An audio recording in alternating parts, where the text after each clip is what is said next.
ঘূর্ণিঝড় দ্বিতীয়ার কারণে শ্রীলঙ্কাতে কিন্তু বহু ক্ষয়ক্ষতি হয়েছে এবং বহু মানুষের মৃত্যু হয়েছে। এখনো পর্যন্ত প্রায় 100 জনের উপরের বেশি মানুষের কিন্তু মৃত্যু হয়, এখনো বহু মানুষ ঘরছাড়া। এবং এই মুহূর্তে এই ঘূর্ণিঝড় দ্বিতীয়া অবস্থান করছে আমাদের দক্ষিণ অন্ধ্রপ্রদেশ উপকূলে, এবং এই মুহূর্তে কিন্তু নালুর থেকে শুরু করে চেন্নাই, বিজয়ওয়াড়া, তার সঙ্গে পন্ডিচেরি, ভেলোর, ত্রিপুটি থেকে ব্যাপক পরিমাণে কিন্তু বজ্রপাত সহ বৃষ্টিপাত চলছে।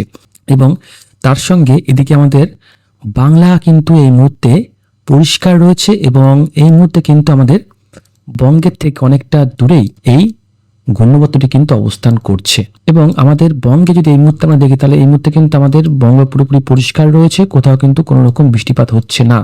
এবং এই মুহূর্তে আমাদের দক্ষিণ ভারতে যে বৃষ্টিপাত চলছে তার যদি আমরা গাস্টিং স্পিডটা দেখি, দেখুন এই মুহূর্তে কিন্তু অতি প্রবল নিম্নচাপে পরিণত হয়েছে, এবং এই মুহূর্তে তার গাস্টিং স্পিড প্রায় কিন্তু 55 কিলোমিটার, 55 থেকে 60 কিলোমিটার গাস্টিং স্পিড রয়েছে। এবং শ্রীলঙ্কাতে কিন্তু ভয়ঙ্কর ক্ষয়ক্ষতি হয়েছে এবং বহু মানুষের কিন্তু প্রাণহানিও ঘটেছে। এবং আপাতত দেখে নিই আমাদের বাংলার ওয়েদার কয়েকটা দিন কেমন থাকবে। আমরা চলে আসবো মেঘমালা অপশানে। আর যদি আমরা এই মুহূর্তে দেখি, তাহলে দেখুন এই মুহূর্তে কিন্তু আমাদের বঙ্গের ওয়েদার বেশ কিছু জায়গায় কিন্তু মেঘলা রয়েছে। বিশেষ করে এই মুহূর্তে শান্তিপুর, চন্দননগর, কলকাতা, হাবড়া, বনগাঁ, এদিকে বারুইপুর, জয়নগর, হলদিয়া, কোন্টাই, দীঘা, বেলদা, খড়গপুর, বালিয়াচক, ঝাড়গ্রাম, গোয়ালতোড়, চন্দ্রকোনা, খাতড়া, এখানে কিন্তু রয়েছে মেঘলা আকাশ। তার পাশাপাশি এই মুহূর্তে বাংলাদেশের খুলনা, বরিশাল, মাদারীপুর, সাতক্ষীরা, শ্যামনগর, ঢাকা, কাপাসিয়া, কিশোরগঞ্জে রয়েছে মেঘলা আকাশ।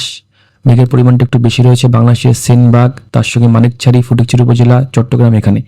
এছাড়া এই মুহূর্তে আমাদের উত্তরবঙ্গ মোটামুটি পরিষ্কার, কিন্তু আমাদের এই মুহূর্তে যদি আমরা দেখি, তাহলে দেখুন দার্জিলিং, লাভা, কার্শিয়াং, উল্টাবাড়ির দিকে এই মুহূর্তে রয়েছে মেঘলা আকাশ। তার সঙ্গে শিলিগুড়ি, জলপাইগুড়ির দিকেও কিন্তু এই মুহূর্তে মেঘলা আকাশ রয়েছে, খুবই সামান্য মেঘলা আকাশ রয়েছে। এবং আপাতত কিন্তু যা আপডেট দেখতে পাচ্ছি আমরা, আগামীকালও কিন্তু এই মেঘলা আকাশটা থাকবে। আগামীকালও কিন্তু আমাদের সকালবেলা দেখুন আমাদের দক্ষিণবঙ্গের সব জায়গায় আকাশ মেঘলা থাকবে, তার সঙ্গে উত্তরবঙ্গের মালদা থেকে শুরু করে উত্তর দিনাজপুর, দক্ষিণ দিনাজপুরের আকাশ কিন্তু থাকতে পারে মেঘলা। তার সঙ্গে বাংলাদেশের সিলেটে কিন্তু বজ্রগড় মেঘ থাকতে পারে। তার সঙ্গে বাংলাদেশের রংপুর থেকে শুরু করে রাজশাহী, মিরপুর, ঢাকা, কুমিল্লা, খুলনা, বরিশাল এবং চট্টগ্রামও কিন্তু রয়েছে মেঘলা আকাশ। এর পাশাপাশি আগামী 3 তারিখ সারাদিনই মেঘলা আকাশ থাকবে। এরপর আগামী 4 তারিখ যদি আমরা দেখি, তাহলে আগামী 4 তারিখ কিন্তু দুপুরবেলার দিকে মেঘলা আকাশ থাকতে পারে শান্তিপুর, বর্ধমান, আরামবাগ, চন্দননগর, কোলাঘাট, খড়গপুর, এখানে মেঘলা আকাশ থাকতে পারে। তার সঙ্গে বাংলাদেশের ঢাকা, খুলনা, বরিশালের দিকে মেঘলা আকাশ থাকতে পারে। এদিকে চট্টগ্রাম দিকে মেঘলা আকাশ থাকার সম্ভাবনা কিন্তু খুব একটা থাকবে না আগামী 4 তারিখ। এরপর আগামী 5 তারিখ থেকে কিন্তু ওয়েদার একটু পরিষ্কার হবে, একটু পরিষ্কার কিন্তু আমরা ওয়েদার দেখতে পাবো। এরপর আগামী 6 তারিখের দিকেও কিন্তু মেঘলা আকাশ থাকতে পারে। আগামী 6 তারিখ দেখুন এইদিকে কাটোয়া থেকে শুরু করে সিউড়ি, দুর্গাপুর, বাঁকুড়া, বর্ধমান, শান্তিপুর, আরামবাগ, চন্দননগর, কলকাতা, খড়গপুর, হলদিয়াতে ফের আবারও মেঘলা আকাশ থাকবে। এছাড়া বাংলাদেশের মিরপুর থেকে শুরু করে খুলনা, বরিশাল, ঢাকা, কুমিল্লা থেকে মেঘলা আকাশ থাকবে। এই মুহূর্তে কিন্তু মেঘলা আকাশের পরিমাণটা যথেষ্ট পরিমাণে বেশি থাকতে পারে। শীতের মধ্যে কিন্তু মেঘলা আকাশ থাকলে একটু সমস্যার মধ্যে পড়তে হয়, কারণ সারাদিনই কিন্তু খুব শীত শীত একটা ভাব থাকে এবং স্নান করতে গেলেও খুব সমস্যার মধ্যে পড়তে হয়। তো এই মুহূর্তে আগামী 5 তারিখ একটু রোদোজ্জ্বল আবহাওয়া থাকবে, 6 তারিখ মেঘলা আকাশ থাকবে। এরপর আগামী 7 তারিখও মেঘলা আকাশ থাকার সম্ভাবনা রয়েছে, 8 তারিখও মেঘলা আকাশ থাকার সম্ভাবনা রয়েছে। আপাতত আগামী 1 সপ্তাহ কিন্তু মেঘলা আকাশই থাকবে। এরপর আগামী 11 তারিখ, 12 তারিখ একটু পরিষ্কার ওয়েদার হবে, বা তারপর 13, 14 পরিষ্কার থাকবে। এরপর আবারও কিন্তু দেখুন পশ্চিম দিক থেকে কিন্তু আমাদের পূর্ব দিকে ফের আবারও কিন্তু মেঘ প্রবেশ করবে, যার কারণে ফের আবারও কিন্তু আগামী 15 তারিখ, 16 তারিখের দিকে ফের আবারও কিন্তু মেঘলা আকাশ থাকার সম্ভাবনা কিন্তু থাকছে। এবং এই মুহূর্তে যদি আমরা দেখি বৃষ্টিপাত কোথায় কোথায় হবে, তাহলে একটু দেখে নেব। আজ কোথাও কিন্তু বৃষ্টিপাত নেই, আকাশ পুরোপুরি পরিষ্কার রয়েছে। এবং এই মুহূর্তে কিন্তু ব্যাপক বৃষ্টিপাত ঘটাচ্ছে আমাদের দক্ষিণবঙ্গের ব্যাঙ্গালোর থেকে শুরু করে চেন্নাই, নালোর, বিশাখাপত্তনম এইসব জায়গাতে। এবং আগামীকাল দেখে নেব, মেঘটাও থাকবে, মেঘাচ্ছন্ন পরিবেশ থাকবে, কিন্তু বৃষ্টিপাত কোথাও হবে নাকি দেখে নেব। আগামী 3 তারিখ, আগামী 4 তারিখ, আগামী 5 তারিখ, এরপর আগামী 6, 7, 8, 9, 10, 11, 12, 13, 12 তারিখ বা 13 তারিখের দিকে একটু পশ্চিমী ঝঞ্ঝা থাকতে পারে, সেটা থাকতে পারে নেপালের দিকে, ভুটানের দিকে, তার জন্য গ্যাংটকের দিকে একটু বৃষ্টিপাত হতে পারে, দার্জিলিংয়ে একটু বৃষ্টিপাত হতে পারে। এবং আগামী 12 তারিখ, 13 তারিখ, 14, 15, 16 তারিখ, 16 তারিখ পর্যন্ত কিন্তু কোনো রকম কোনো বৃষ্টিপাতের কোনো রকম কোনো আশঙ্কা নেই। আপাতত আমরা ধরতেই পারি যে আগামী 16 তারিখ পর্যন্ত কিন্তু আমাদের বাংলার ওয়েদার যথেষ্ট পরিমাণে পরিষ্কার থাকবে, কোথাও বৃষ্টিপাত নেই, আকাশ পুরোপুরি পরিষ্কার থাকবে।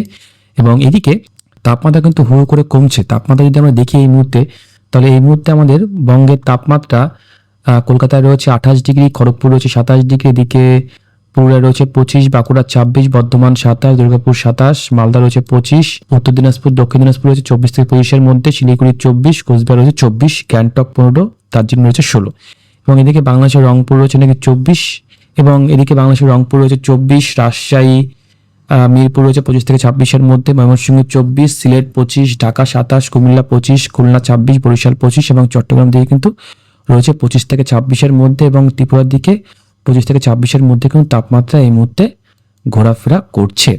তারপরে তো তাপমাত্রা একটু ঠিকঠাকই আছে বলাই যায়, কিন্তু আগামী কয়েকটা দিন তাপমাত্রা কিন্তু খুব একটা বাড়বে না এবং আকাশ কিন্তু মেঘলা থাকবে। আকাশ কিন্তু থাকতে পারে মেঘলা, এবং আগামী 4 তারিখ 5 তারিখের পর কিন্তু আবহাওয়া অনেকটা কিন্তু আরও তাপমাত্রা কমে যাবে, এবং সর্বোচ্চ তাপমাত্রা কিন্তু 25-26-এর মধ্যে ঘোরাফেরা করবে। তার মানে আরও 3-4 দিনের মধ্যে কিন্তু তাপমাত্রা আরও 3 থেকে 4 ডিগ্রি কমে যাবে। এবং আপাতত আগামী কয়েকটা দিন খুব একটা বৃষ্টিপাত নেই, আকাশ মোটামুটি পরিষ্কার থাকবে, এবং যা দেখতে পাচ্ছি আকাশ পরিষ্কারই থাকবে। এবং এদিকে কুয়াশার দাপটটা দেখে নেব। কুয়াশা আপাতত খুব একটা কিন্তু কুয়াশা আচ্ছন্ন পরিবেশ কিন্তু আমরা দেখতে পাচ্ছি না।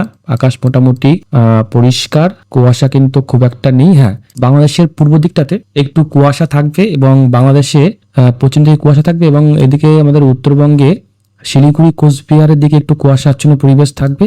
আপাতত চট্টগ্রাম দিকে কিন্তু কুয়াশা আচ্ছন্ন পরিবেশ থাকবে, কিন্তু এই মুহূর্তে খুব একটা কুয়াশা পরিবেশ কিন্তু আর আমরা দেখতে পাচ্ছি না আমাদের দক্ষিণবঙ্গ। অন্তত উত্তরবঙ্গে কুয়াশাটা মাঝে মাঝে আমরা দেখতে পাবো, কিন্তু আমাদের দক্ষিণবঙ্গে আপাতত কিন্তু ভালোই ওয়েদার থাকবে। এবং এই মুহূর্তে দেখে নেবো কোনো রকম কোনো ঘূর্ণিঝড়ের আশঙ্কা আপাতত আমাদের বঙ্গেতে থাকবে কিনা, আমাদের বঙ্গোপসাগরে। আমরা যদি বায়ুচাপটা মোটামুটি চলে আসি, তাহলে আমরা দেখে নেব আজ থেকে আগামী 16 তারিখ পর্যন্ত আমরা আপডেট দেখতে পাচ্ছি। তাতে দেখতে পাচ্ছি আজ, কাল, আগামী পরশু, এর মধ্যে না, আগামী 7 তারিখ 8 তারিখের দিকে আপাতত কোনো ঘূর্ণাবর্ত সিস্টেম কিন্তু আমাদের বঙ্গোপসাগরে সেভাবে তৈরি হতে দেখতে পাচ্ছি না। দক্ষিণ সাগরে মাঝে মধ্যে টাইফুন দেখতে পাচ্ছি, কিন্তু আগামী 12 তারিখ, 13, 14, 15, 16 তারিখের মধ্যে কিন্তু কোনো রকম কোনো ঘূর্ণিঝড় বা ঘূর্ণাবর্তর কিন্তু আগাম কোনো সংকেত আমরা এই মুহূর্তে দেখতে পেলাম না। এবং আবহাওয়া যখন তখন বদলাতেই পারে, যখন তখন আবহাওয়া চেঞ্জ হতেই পারে। তো এই মুহূর্তে পুরোপুরি আকাশ কিন্তু পরিষ্কার থাকবে, ধরাই যায়। তো এই মুহূর্তে এই ছিল আবার আপডেট। যদি আপডেটটি আপনার কাছে লাগে তাহলে অবশ্যই এই ভিডিওতে একটা লাইক করে অবশ্যই এই চ্যানেলটি কিন্তু সাবস্ক্রাইব করে দেবেন পরবর্তী আপডেট সবার আগে দেখার জন্য। ভালো থাকবেন, ধন্যবাদ।